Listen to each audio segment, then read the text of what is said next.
Atualmente, 14% das residências brasileiras possuem internet, segundo o IBGE. E quem não pode se conectar em casa costuma acessar a rede mundial de computadores em espaços públicos ou privados, como as LAN houses. Mas, para que a viagem pelo mundo virtual não se torne um problema, os usuários precisam ficar atentos à ação de hackers. Com o aumento dos acessos à internet, cresceu também o número dos chamados crimes cibernéticos. Hoje há, inclusive, uma delegacia especializada em investigar a ação dos hackers, pessoas especializadas em invadir os sistemas de informática para cometer crimes como desvio de dinheiro de contas bancárias. Segundo o delegado Demetrios Gonzaga, a entrada mais fácil nos sistemas é por meio de e-mails contaminados por vírus, que instalam programas espiões. Por isso, é preciso muito cuidado, como evitar abrir e-mails de pessoas desconhecidas. O internauta também deve evitar abrir sites com informações confidenciais em computadores usados por várias pessoas, como os das LAN houses ou hotéis. Em primeiro lugar, a segurança dos equipamentos. Tem que usar o antivírus, tem que usar também um firewall e um anti-spyware.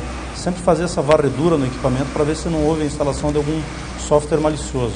Para garantir a segurança dos clientes e da própria empresa, as LANs investem pesado em sistemas de segurança.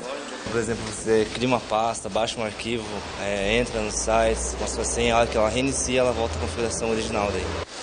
Mesmo sabendo que os computadores da LAN estão protegidos, os clientes estão atentos aos riscos e tomam precauções.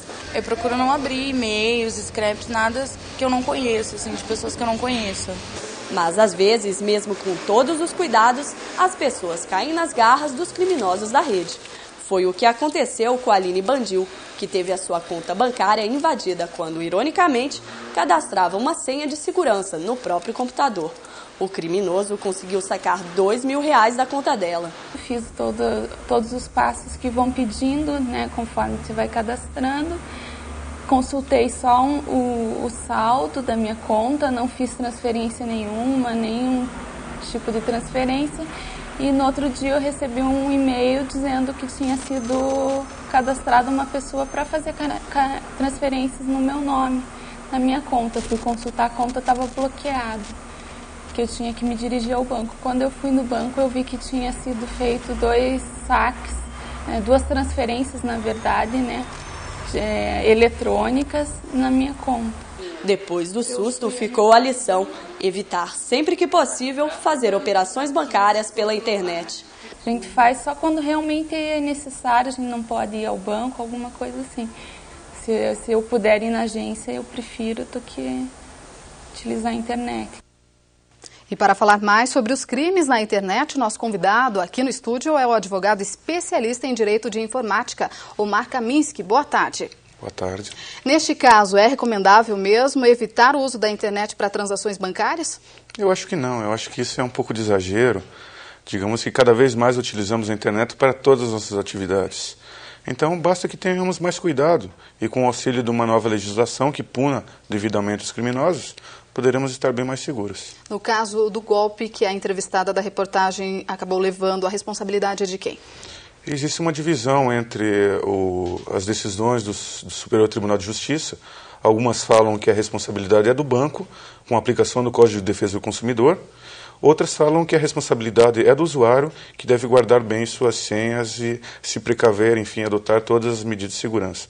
Então, no caso, o usuário tem que recorrer as duas autoridades, nos dois casos? Dependendo da situação, digamos, ele deve buscar um bom advogado e buscar a aplicação, então, no Código de Defesa do Consumidor, com inversão do ônus da prova, onde o banco que tem que provar, na verdade, que houve o problema e não o usuário. A grande dificuldade é essa, da prova, né?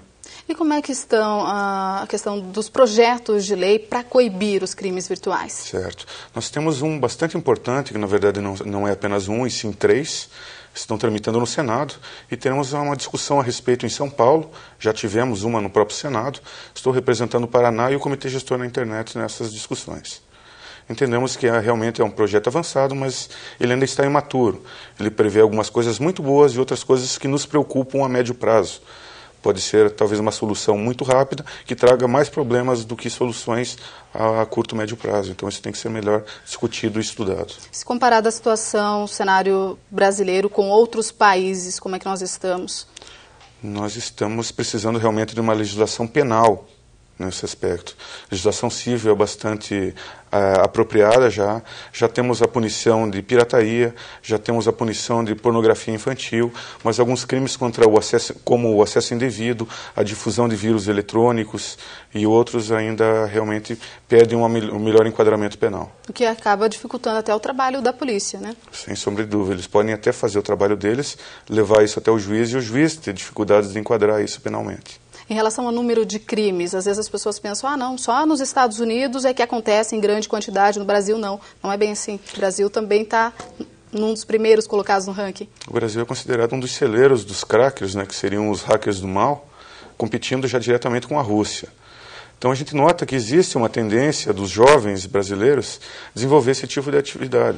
Então a educação nesses casos é muito importante, porque eles não precisam necessariamente resvalar para o lado criminoso. Eles podem, com essas habilidades especiais que eles têm, ajudar, desenvolver programas, criar modificações, enfim, trazer avanços e não dificuldades ou cometimento de crimes. Essa dificuldade, doutora, essa diferença, na verdade, entre os dois termos, hacker e cracker, ainda causa confusão. Eu acredito que sim, porque grande parte dos estudiosos dessa área, inclusive os experts em software livre, eles gostam de se autodenominar hackers, que é um termo utilizado lá fora para o expert, o conhecedor da internet. Então o cracker, que a gente utiliza para diferenciar, seria o hacker do mal, a pessoa que utiliza a internet para cometimento de crimes e outros ilícitos. E o hacker, na verdade, seria o especialista que ajuda a melhorar a rede e os programas de computador, digamos assim. No caso, os problemas em transações bancárias são os crimes mais frequentes, mas existem aí vários tipos de crimes cometidos pela internet, né? Sem dúvida, e o Orkut tem estado numa situação de destaque ultimamente. É muito comum crimes contra a honra, por exemplo, injúria, calúnia e difamação. Qualquer coisa que acontece no Orkut, digamos que eu xingue uma pessoa lá, eles já querem procurar a lei. Então a gente vê uma diferença muito grande, porque antigamente íamos nos bailes, haviam brigas, etc., mas ninguém procurava a justiça para esses fins. Hoje em dia, qualquer situação pequena já desencadeia uma intenção, pelo menos, de se buscar a justiça. Então a gente vê por aí a importância de crimes e do cometimento de alguns atos na internet, que devem ser, então, observados com bastante cuidado, com bastante segurança. O alerta fica para o usuário de cuidado com as informações colocadas no Orkut. Temos casos até de criminosos que usam o Orkut para planejar sequestros. Exatamente. É o que nós chamamos de evasão da privacidade. A pessoa às vezes coloca fotos de viagens, detalhes da família. Isso está municiando, sem dúvida, alguns criminosos que podem usar esse tipo de dado como indícios até da rotina da pessoa.